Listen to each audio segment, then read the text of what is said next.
Okay, good morning, everybody. I am going to introduce General Taylor back up here to walk you through an operational update, and then when he's done, I have a couple of other things that I'm going to kick off the briefing with, and then we'll get to questions if that's okay. All right, with that, General. Thank you, Mr. Kirby. Good morning, everyone, and thank you for joining us this morning. Once again, I want to provide an operational update, and then, as Mr. Kirby said, we'll follow up with questions. As we know, this continues to evolve the situation, and we continue to strive on the ground, and what we really want to do is continue to provide you details in a timely manner. As you know, recently the Secretary of Defense activated the Stage 1 of the Civil Reserve Air Fleet. Right now, that activation includes 18 aircraft from 6 commercial airlines.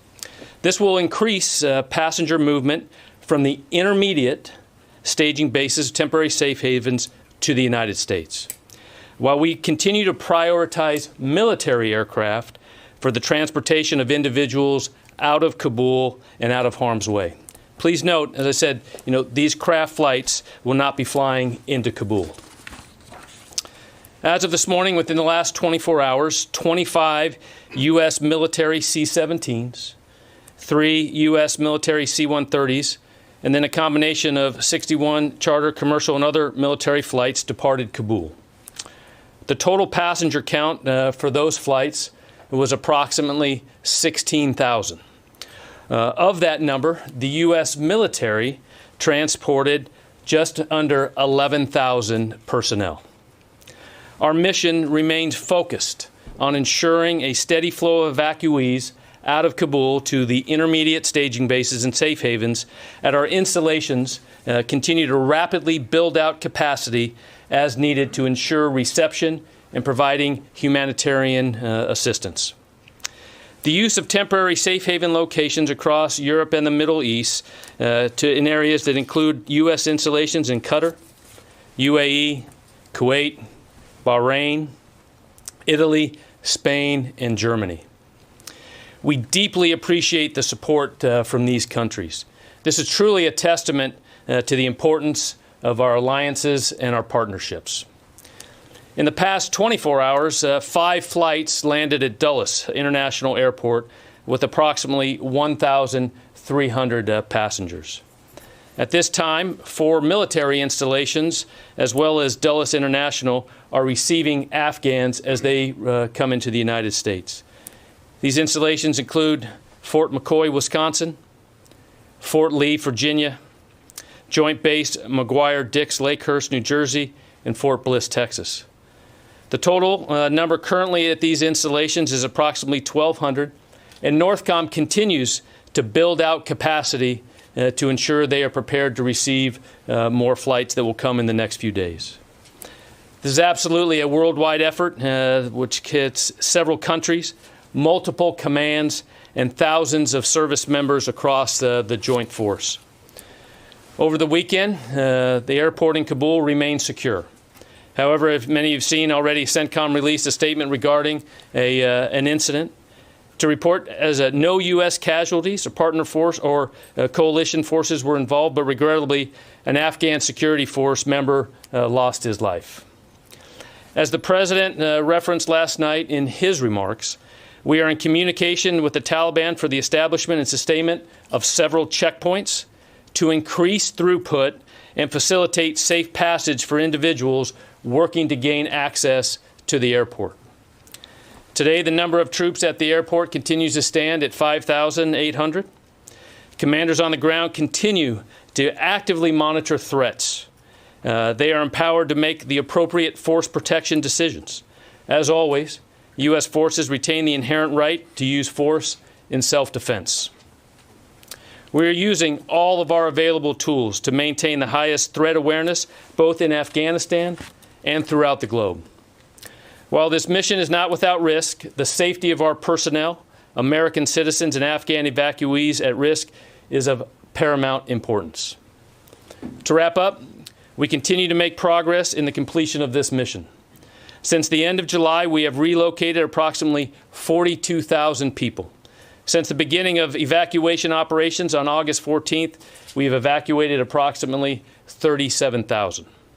All of this progress stems from the teamwork, professionalism, and dedication of our military, our interagency colleagues, and our allies and partners. We know more hard work remains in the coming days, and we're absolutely prepared to meet that challenge. Thank you.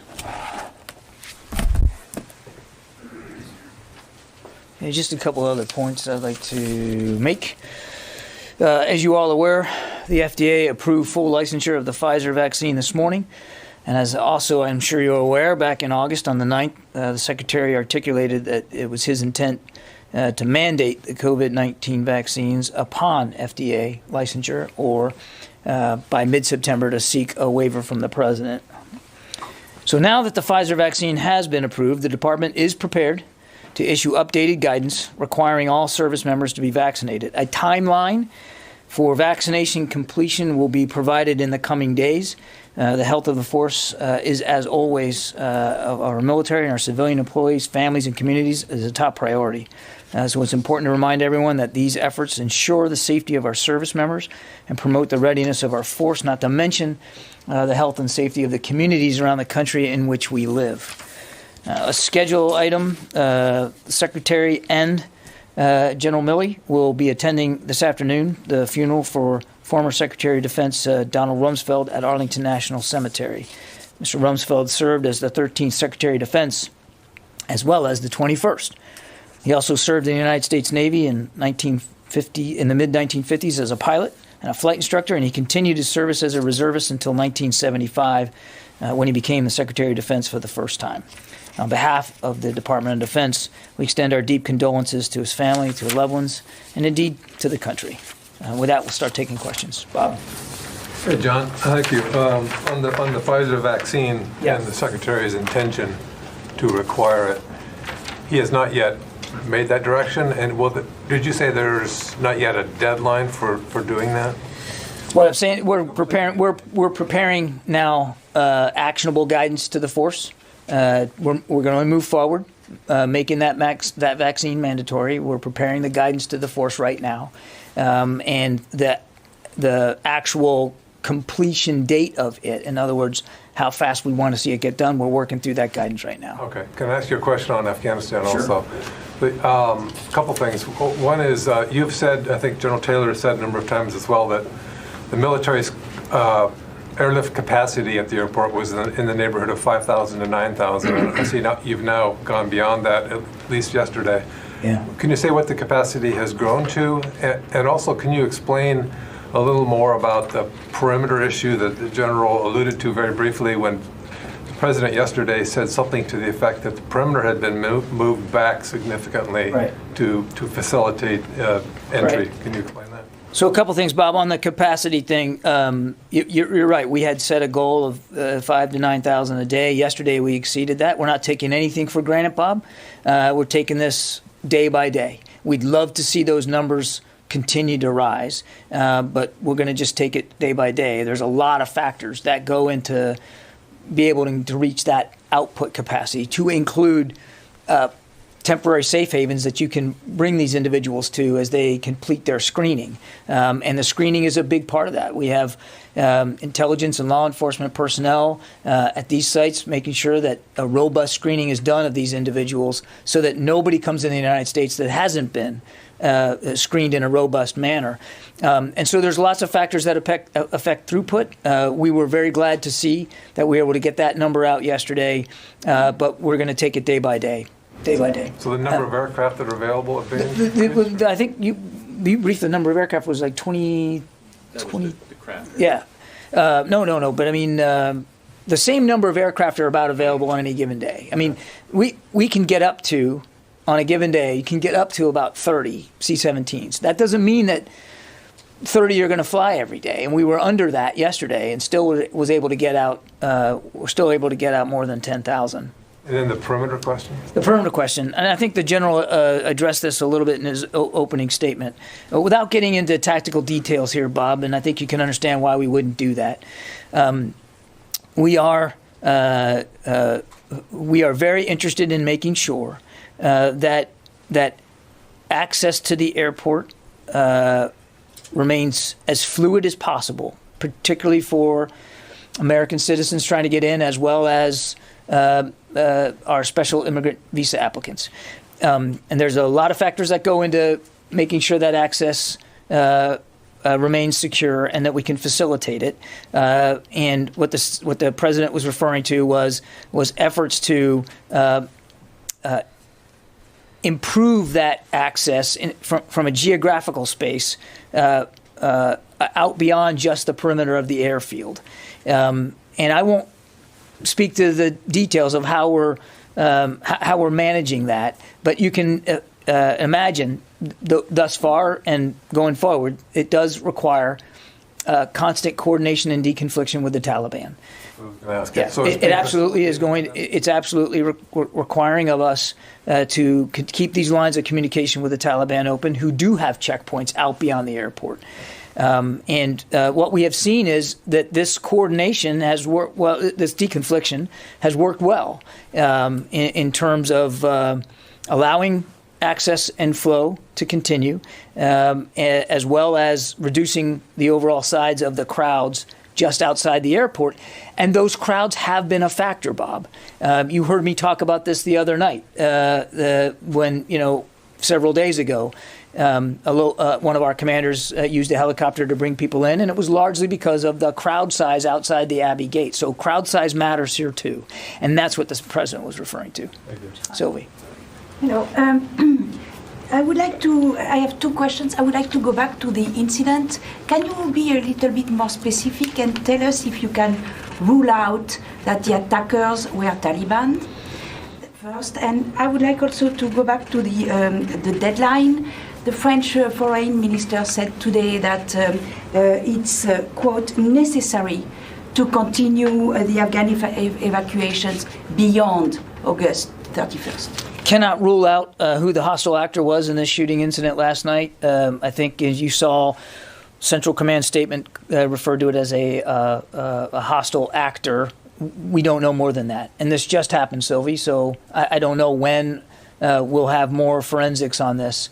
Again, our focus was on making sure that we could maintain security at the airport. It was maintained. Sadly, it resulted in the loss of a life of one Afghan soldier and wounded several others. So, obviously, that's our focus right now. On the deadline, I can't speak for other nation states. I can only speak for the Department of Defense. And you heard the Secretary address this over the weekend. The goal is to get as many people out as fast as possible. And while we're glad to see the numbers that we got yesterday, we're not going to rest on any laurels. The focus is on trying to do this as best we can by the end of the month. And as the Secretary said, if he needs to have additional conversations with the Commander-in-Chief about that timeline, he'll do that. But we're just not at that point right now. Jen. Has the Taliban told you that August 31st is the deadline and that you must leave then? Are those communications happening? Is that something you've agreed to with the Taliban? We've seen the public statements by the Taliban spokesman about their views on the 31st of August. I think we all understand that view. And can you explain, is it only Americans and SIV holders that are allowed through the gate now? Has that changed? What is the policy about Afghans in need now coming? Afghans in need are still being processed and facilitated. Given the number of people who are in hiding who were either SIV recipients, some Americans, Afghan allies, why not reopen Bagram Air Base? Why not go get an agreement from the Qataris to come and land in Kandahar and Mazar-e-Sharif, elsewhere? We saw the Qataris bring the Mullah Baradar back with a C-17. Why not use the Pakistanis and the Qataris to help bring people out from? Because right now you're just bringing people out from Kabul, and it's a choke point. Well. First of all, the throughput has improved and increased, and I'm not going to. I don't think it would be a useful expenditure of our time to Monday morning quarterback the whole issue with Bagram. It was closed down as part of the retrograde. Jen? Talking about Monday morning quarterbacking, I'm talking about why not look at the situation now. You need airfields that you can land on to get people out. Jen, we are. Asked Major General Taylor about this.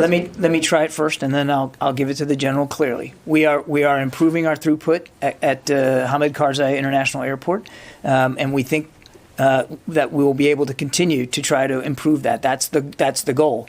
But what you're talking about would be an expenditure of resources and personnel, as well as an increase, most likely, to the threat that they're under to try to go back and as you put it, retake Bagram Air Base, which is the size of a small city.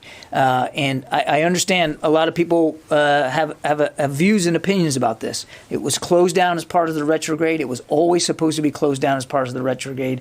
It was the last base to be turned over to the Afghans. And even as recently as 3 weeks ago, before we actually had to conduct a non-combatant evacuation operation, the leaders in this building ran a tabletop exercise on what it would be like to run an effective NEO operation out of Hamid Karzai International Airport, and we're actually running that play now. Now, it's not without its challenges, for sure, but we're doing that now, and that's the focus, is on making sure that we can get as many people out as possible using Hamid Karzai International Airport. And Jen, the numbers are showing that it's working. Nobody's taking it for granted. Don't want to be predictive about tomorrow, but it's working. Do you have anything to add to that? Okay. Tara. Thank you. Back to the August 31st question. Is August 31st extending that deadline, is it really an option for the U.S. anymore, or is this wholly dependent upon whether the Taliban would agree to let a U.S. presence remain in Afghanistan past that date? Our focus is on getting this done by the end of the month, Tara. And what we do here at the building, at the Pentagon, is options. Our job is to provide the president, the commander-in-chief, options. And as you heard the secretary say, if he gets to a point, he and Chairman Milley, they believe they get to a point where they need to provide that advice and counsel to the president about an extension, then he'll do that. We just aren't there right now. And you heard the secretary say himself, if he had more time on the clock, he would absolutely use more time on the clock. But we're focused on getting this done by the end of the month. And secondly, for Major General Taylor, you'd mentioned that 42,000 have been evacuated since July. Is that 42,000 just on military airlift, or does that include the commercial and chartered planes? Yeah, so that total number is U.S. military plus U.S. Civilian, State Department. Some of that was State Department contract air that went out also early on. Do you have any breakdown of the number of U.S. citizens in that 42,000 that have gotten out? I do, but I don't have that right now. Idris? So just a couple of quick questions. Firstly, on the vaccine, would be specifically to Pfizer, right? That would be mandatory, or would it be other vaccines? Right now, we're focused on the Pfizer vaccine because of the FDA approval that came in this morning. And just another couple of quick ones. How many, I guess, Afghan soldiers remain in the perimeter? I think you had said 500 to 600 a week ago. Is that still the number? I believe that's the operative number. And then how many Americans have been evacuated? I think you gave 2,500 Americans. Has that number changed? We think that overall we've been able to evacuate several thousand Americans, and I'd be reticent to get too more specific than that. But since the 14th, we believe we have been able to evacuate several thousand Americans. Very quickly, lastly, so the last tabletop exercise for a NEO operation from HKIA was about 3 weeks ago. It was about 3 weeks ago. It was certainly before Kabul fell. This was something that, and I've talked about this before, I mean, this was something that the Pentagon had been thinking about for a long time. I mean, as far back as late April, when we held a rehearsal of concept exercise here at the Pentagon, looking at the retrograde and how that was going to parse out over and through the summer. A part of that conversation was the potential for non-combatant evacuation operations and what that would look like and how we would execute that. Nancy. Thank you. I wanted to know if you could clarify a couple points that you made earlier. You said that any extension beyond August 31st would be the Secretary talking with the President. Would that decision include inputs from NATO allies, particularly those who say that they need more time? Is that a factor in the U.S. consideration about I think we would absolutely consider the views and opinions of of our allies and partners who also have people there and are, as the general brief, very much a part of moving people out. And have any of those NATO allies communicated to the United States that they need more time beyond August 31st? I'm not aware of specific conversations that we've had with respect to the deadline. Okay. And then on the perimeter, I'm having a hard time understanding when the president talked yesterday, he said about expanding that perimeter. Mm-hmm. Can you help me understand who's part of that? Is that U.S. forces? Have they moved where they're positioned from where they were a few days ago? And I want to be very careful here to talk about specific movements at a tactical level on any given day. And so I'm just not going to do that, and I know that will be largely unsatisfying. Well, but let me finish. So that as caveat, we continue to look at security on the airport itself, as well as the immediate environs of the airport. Because in those immediate environs outside the airport, that's where you have Taliban checkpoints, that's where you have crowds assembling, that's where access to the gates is critical in that space just outside the airport, where we don't have a military presence of a sustained nature. And what we're doing is that we are in constant communication with the Taliban about that space and what that space looks like. And the only thing I would say is that, as you heard the Secretary say this, you've heard General Milley say this, we're going to do what is required on any given day at every possible opportunity to make sure that those who need to get out can get out. And that includes the monitoring and the accessibility of that space outside the airport. But what it looks like on any given day, Nancy, is going to change. I appreciate that, but I'm not looking for tactical details. I just think once that movement happens, it's a different threat to U.S. forces and something that the public has a right to know. So I just want to get an understanding of how often they cross it, how we should be thinking about where the U.S. military is in that environment. I would tell you that we already consider our troops in harm's way at the airport. It's a dangerous situation. There's no question about that. And we're not taking any of these threats for granted. And the commanders on the ground have the wherewithal to move their forces as they see fit to, again, do essentially three things. Make sure the airport is secure and can be defended. Make sure that air operations can continue to carry on at the clip we need them to carry on, and C, and this is an important one, to make sure that American citizens, at-risk Afghans, our SIV applicants, can get access to the gates to get entry, process and entry to field. Those are the three primary tasks, and our commanders on the ground know that that's what their tasks are, and can move forces, can employ forces and assets as they see fit to do that. And again, on any given day, that could change, Nancy, and I just don't think it would be helpful, particularly because the threat environment is so high, for us to talk with any great specificity about what that's going to look like. David. John, were you being deliberately vague when you said the number of Americans was several thousand, or was it because you're not sure of the number? If you need to check the number, I mean, that's the most important number here, the number of Americans. So if it's just a matter of checking the number, can you do that and give it to us? Or if you're being deliberately vague, tell me why you're being deliberately vague. I think I'm just going to leave it at several thousand right now, Dave. Well, then tell us why. Because I think the number is very fluid, and it literally changes nearly by the hour. It's not more fluid than these 11,000, 37,000. I'm going to leave it at several thousand right now. Wafa. You said that you heard the public statements from Taliban about the red line, the August 31st. Does this mean that you didn't hear it directly from them, since you're communicating with them on daily basis? Are you communicating with them on this issue?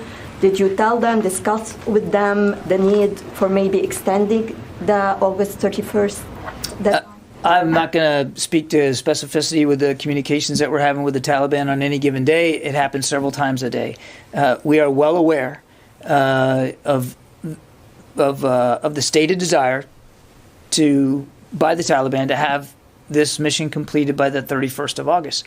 I would tell you that we too are still planning on completing it by the 31st of August. That is the mission that had been signed by the Commander-in-Chief, assigned to us, and that's what we're trying to execute at. Go ahead. Are the forces remaining now in Kabul focusing on the evacuation mission, the U.S. forces, of course? Are they maintaining the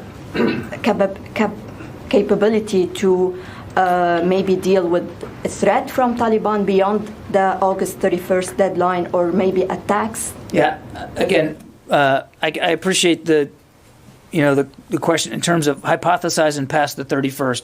We just aren't there yet. Our troops are focused on the mission, the 3 missions I just articulated, and that includes, as I said, being able to defend the airport, which means being able to defend themselves and their operations. And we have assets in place to allow them to do that as well. I'm not going to speculate about post-August 31st. We are head down, focused on keeping these numbers up as best we can, getting as many people out as we can by the end of the month. And if there needs to be a discussion about extending that timeline, then we absolutely will have that discussion at the appropriate time with the Commander-in-Chief. Let me go to the phones, which I have not done yet. Jeff Schogel, you get the first one. Thank you very much. Regarding the incident, was the gunman killed, and was it U.S. troops who shot this person? I do not know on either, Jeff. You could certainly reach out to Central Command for more detail at that level of the incident. But again, this just happened, Jeff, and so I just don't think we have that level of forensic detail to offer you today. Thank you. Carla. I think he has one more question. Do you have one more, Jeff?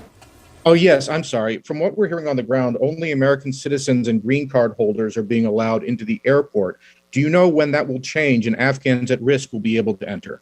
As I mentioned to Jen, it's for American citizens. It's for SIV applicants can still be processed through the gates. At-risk Afghans are absolutely being considered for entry. Carla. 2 questions. First of all, how many people have been killed at the airport? We've been hearing reports of 7, 9. A NATO official told ABC there were 20 killed in and around their airport. What's that number? You're talking about Afghans? At the if you're gates? adding the people who were killed on Monday during the incident when the C-17 took off, Okay. the 2 that were killed during skirmishes inside the airport, the guy killed today, what's that total number of people who have died?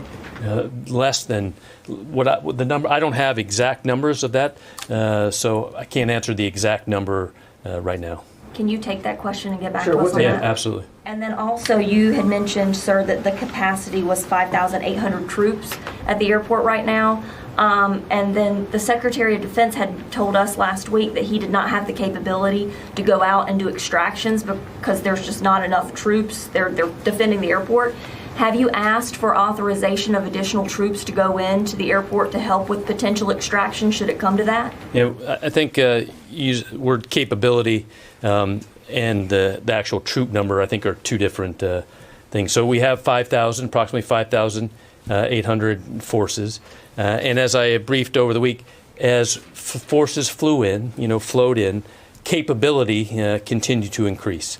Initial security was the most important ability to establish, because without that security, the ability to do other things is just not possible. So as our capability increased, and at that 5,800 number, as you've seen, we have the capability and have executed other operations to ensure that American citizens are being brought in safely and prepared for evacuation.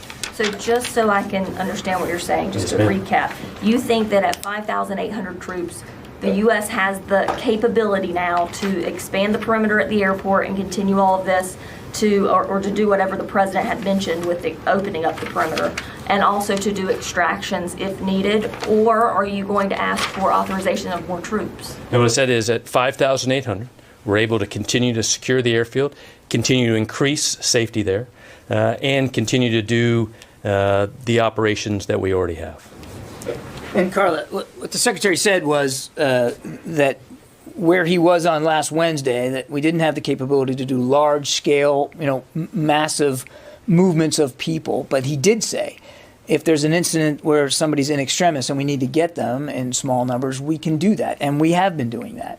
And as the general said, that was last Wednesday. Over the course of the ensuing days, more capability has flown in, more troops have flown in, and so we do have the ability to help when we can and where we can to help Americans move towards the gates. And we're not going to talk about the details of each and every one of those, but we do have those capabilities. One last, so I guess what I'm asking is, do you foresee the need to authorize additional troops to go in? Should the situation, should you have a hard stop at August 31st and you have to ramp up capacity again, do you foresee authorizing additional troops? I don't think it would be helpful to get ahead of where we are right now. There are no plans at this time to request or to authorize additional U.S. forces to this mission.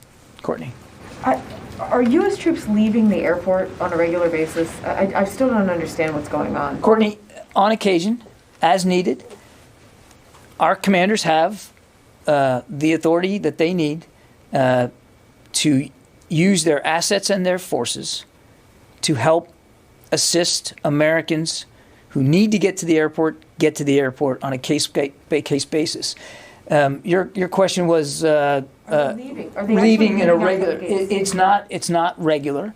I don't want to leave you with the idea that we're somehow patrolling the streets of Kabul, but on occasion, where there's a need and there's a capability to meet that need, our commanders on the ground are doing what they feel they need to do to help Americans reach the airport. And there's a variety of methods that can be affected. And without going into detail, we're using the variety of methods at our disposal. So we know about the Chinooks last Thursday at the Barron Hotel. Have there been additional cases since then? And can you tell us any details about There that? has been at least one additional instance where rotary airlift was used to help Americans get from outside the airport into the airport, and I think I'm just going to leave it at that today. I got more. Your planning organization, when do you expect that you will have to, assuming that you're sticking to this August 31st deadline, when will you have to stop taking in additional people at the airport to evacuate? Because you're going to have to get the 5,800 American U.S. troops out, right? You mean stop taking in evacuees? Correct. Yes. When and additional Americans, whomever is left out there, like what is the deadline so that you'll be able to get the American military who are there at the airport supporting and any last embassy people who are there out? When will you stop accepting the evacuees in? I mean, remember, it's important to remember that we are not the only people flying evacuees out. So it's certainly conceivable that even without a U.S. military footprint there, that people could still be able to get out of Kabul. And I don't have specific retrograde timeline to speak to today. We'll work through that as appropriate as we get closer to the end of the mission. And as you well know, we very methodically and deliberately plan in the movement out of assets and equipment and resources so that we can preserve the capability we need for as long as we need it. And I think I just leave it at that. I only asked that because it took several days to flow these 5,800 in. So I know that there were logistical hurdles to get them in. Presumably it won't take as long out, but it could theoretically take a day or two to get everyone, the military, back out. So that may bump the timeline back from August 31st to the 29th. Yeah, look, clearly Germans are speaking about 28. Yeah. Clearly, you have to do some backward planning for retrograde. Obviously, I am not prepared today to speak to the specific dates or process by which that would occur. But I mean, obviously, we're thinking through that right now, and a lot of that's going to depend on how far we get as fast as we can get. By the end of the month. I just don't want to speculate now about what that's going to look like. But let me just back up. I mean, the focus is on getting as many people out as we can, as fast as we can. That means being able to secure and defend the airport, which we are doing now. And we will factor all of those things in to whatever the departure timeline looks like to make sure we can continue to maximize throughput as best we can and without getting anybody hurt. And thus far, with obviously some exceptions, some small exceptions, I mean, we've been fortunate that nobody has. Okay, Mike. Yeah, is there any effort to tally up the number of U.S. weapons and equipment that are now under Taliban control? And is there any program to mitigate this problem through destruction or confiscating them back, taking them back? Yeah, Mike, we talked about this before. I don't have an exact inventory of what equipment that the Afghans had at their disposal that now might be at risk. Obviously, we don't want to see any weapons or systems that to fall into hands of people that would use them in such a way to harm our interests or those of our partners and allies. I mean, we have a vested interest, obviously, in not wanting that to happen. But I don't have any policy solutions for you today about how we would or could address that going forward. I would remind you, though, Mike, that an awful lot of equipment, weapons, resources were drawn down even in the last years and months of the previous administration, as President Trump decided to move down to a force of 2,500. So there was a lot of retrograde things up to that point. And then after the president's decision in mid-April to complete this drawdown, albeit on an extended timeline, and we've talked about this too, the very big part of the retrograde was the disposition of weapons and equipment and systems and vehicles. Some of them were destroyed. Some of them were brought back home. Some of them were redeployed into the region. And yes, some were turned over to the Afghans. And we're working through right now to try to get a better sense of what that would look like. But I don't have any specific solutions for you in terms of what we can or will do going forward on this. Then, to the degree, well, I'll leave it at that. Jay. Thank you. Let me ask the General Taylor, please.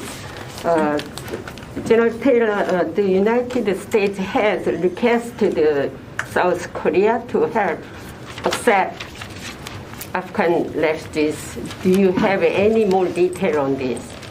I don't, other than that communication is happening, and that, like I said earlier, we are very grateful for all of our partners, allies, that continue to offer any assistance to allow the safe evacuation of Afghans and American citizens. Has any military support to the United States request from South Korea, such like military aircraft?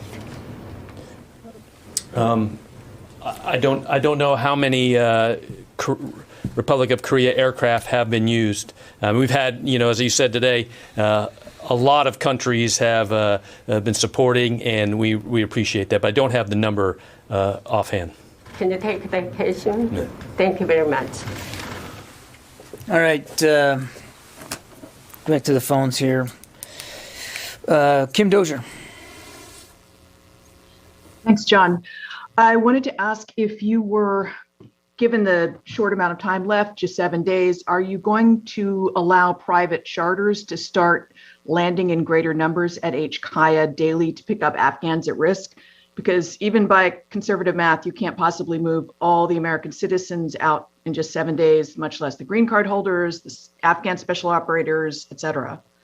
Yeah. Private charter companies tell me they've been told when they can land that they only have an hour to land, pick everybody up, and take off. And some of them are leery of even going because they don't think they can get it done that fast. So the ability to continue throughput is very important. And so as we look at airfield operations and the ability to get aircraft landed safely, immediately in and loaded, and that drives a lot of what we would call time on ground to maximize the amount of evacuees that we can get out. As you saw in the last day, the numbers, that required, as you just said, aircraft on average should be on the ground less than an hour, which is very quick. I do know that TRANSCOM and the commanders on the ground who are facilitating that synchronization are using and want to continue to use every capability possible to get people out of Kabul. So that's all I have. One more on the phone here. Sam Legrone. Hey, John, can we get an update on U.S. support for the Haiti earthquake and the disaster relief? Yeah, I think we can facilitate that a little bit later, Sam. But yes, we can get you an update on that. Yeah. I have a question for the general real quick. Sir, it sounds like from what we're hearing from the podium that the U.S. is essentially relying on the Taliban for crowd control outside the gates. Obviously, that was not part of the original plan. What forces were originally assigned to conduct security outside the perimeter, and how did that fall apart? Where are they now? And then I have a follow-up. Yeah. So the 5,800 forces were part of that force package to provide security for the airfield. As within the last 7 days, we've seen the ability to continue to coordinate and synchronize with Taliban checkpoints. And I would say as you look at the last 2 days, that ability with the commanders on the ground to work with the Taliban tactical commanders has allowed, and I would say, the ability to control better the access into that. So you're saying that U.S. troops were originally planned to be on the perimeter outside the airport, but that did not work out? Is that what I understood? No, that's what I said. The original 5,800 forces were planned to secure HKI and those gates. The interior of the airport. There was no one planned to be on the outside. That's not what I said. I said, as the plan that went in and what has changed is the coordination and using the use of or the Taliban being there. Understood. Okay. One last question, if I might. Given this arrangement, I mean, does this mean that the Taliban is, for better or worse, now in a better position to potentially dictate when we leave? I can't answer that. What I do know is that our continued mission, which we were given, was to secure the airfield and to ensure to facilitate the evacuation by August 31st. And I'll just refer back to the comments that Mr. Kirby has already made about the August 31st date.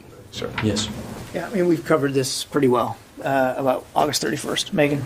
So the vaccine rollout plan, is the idea now that Pfizer will become mandatory and the secretary will wait until mid-September to ask for Moderna and Johnson & Johnson? Will he ask earlier? Or will the vaccines become mandatory as they become fully licensed? Yeah, Megan, what I can tell you is the focus right now today with this FDA approval is on the Pfizer vaccine and moving forward to implement a mandatory vaccination regimen for Pfizer. I don't want to get ahead of decisions that haven't been made yet.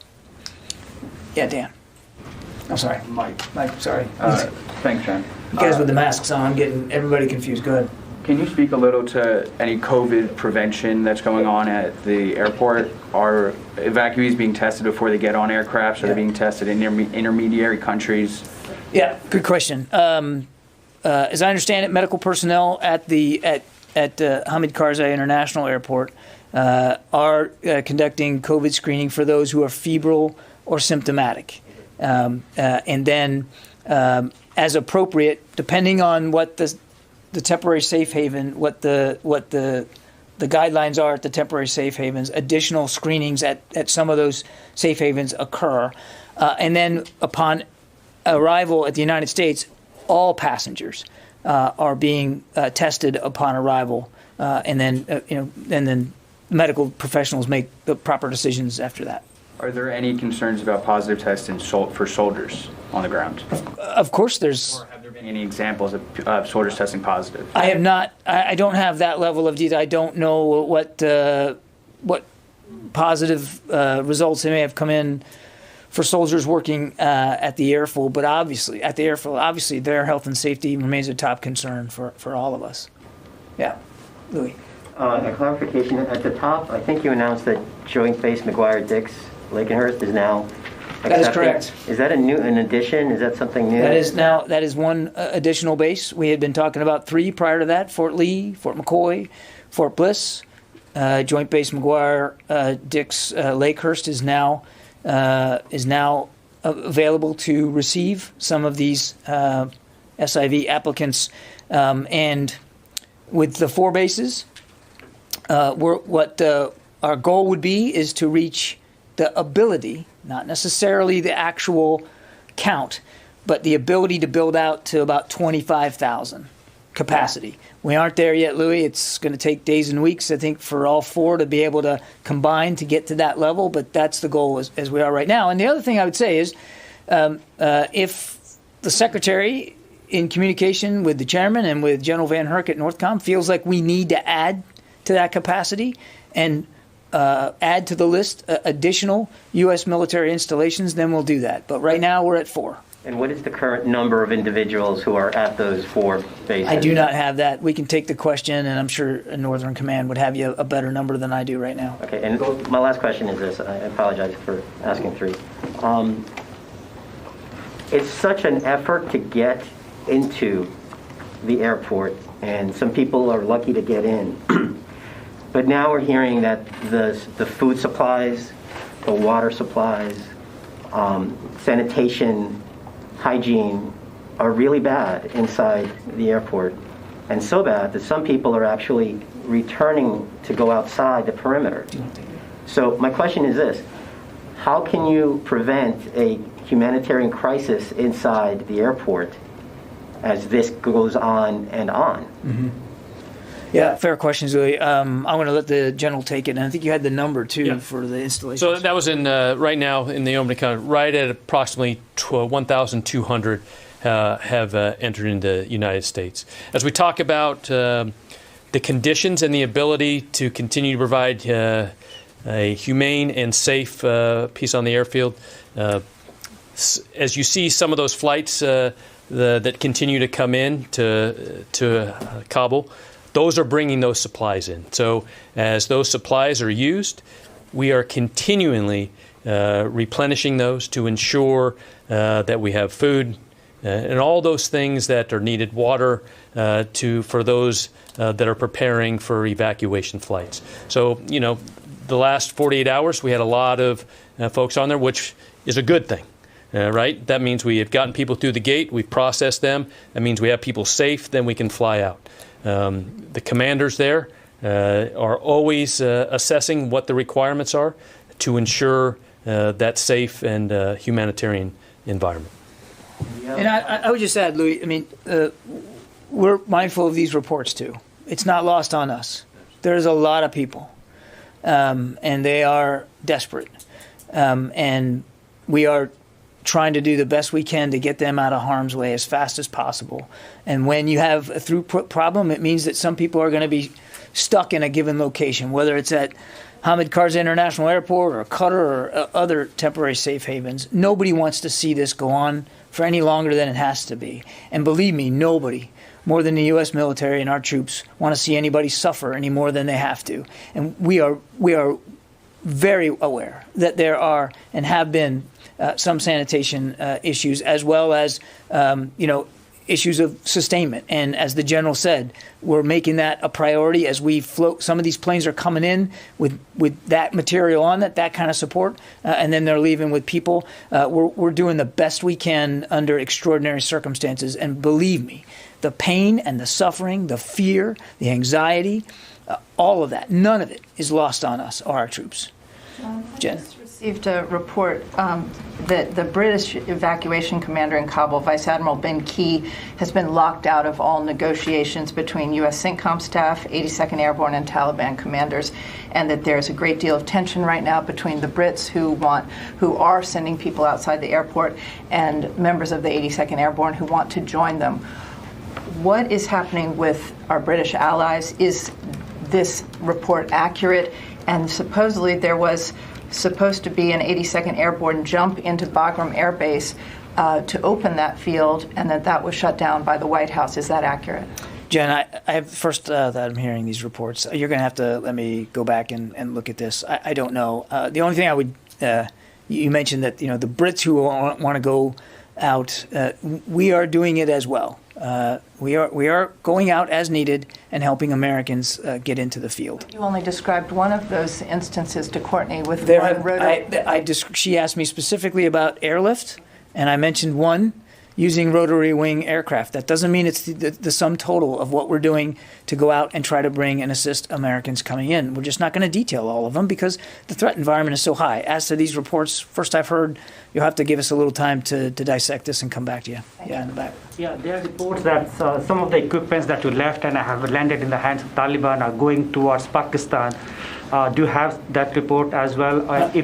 If it lands in the hands of Pakistan, those equipments, are you asking Pakistan to get them back to you? I don't have anything on that reporting that you've got there. I think we'll just have to take a look. We can take the questions, see if we can get back to you. I don't have anything on that. Nancy. Thank you. Could you clarify something that you said to Jen and Courtney about on occasion going out to do missions outside of it? What kind of coordination then happens with the Taliban forces on the ground? Are there joint patrols happening now between Taliban and U.S. forces? No, there's no joint patrols. Movements, what kind of communication happens? Can you give us any sense? There's no joint patrols. There's no joint coordination.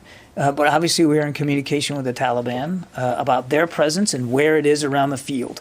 And I think, Nancy, for reasons I hope you understand, we're just not going to get into the tactical level details of what we're doing to help facilitate the passage and assist the passage of Americans getting on to the field. And we want to preserve as many options as we can going forward because the threat environment outside the airport is so dynamic and, quite frankly, dangerous. So for, I think, very good reasons of operational security, we're just not going to detail everything we're doing and every opportunity we're taking advantage of.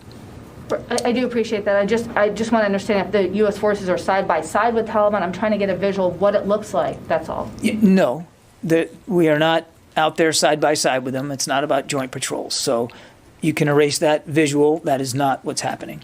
Okay, I'm going to have to get going, guys. Thank you very much. Appreciate it. Our goal is to come back here again at around 1500 for an afternoon update, and we'll keep you apprised if and when that changes.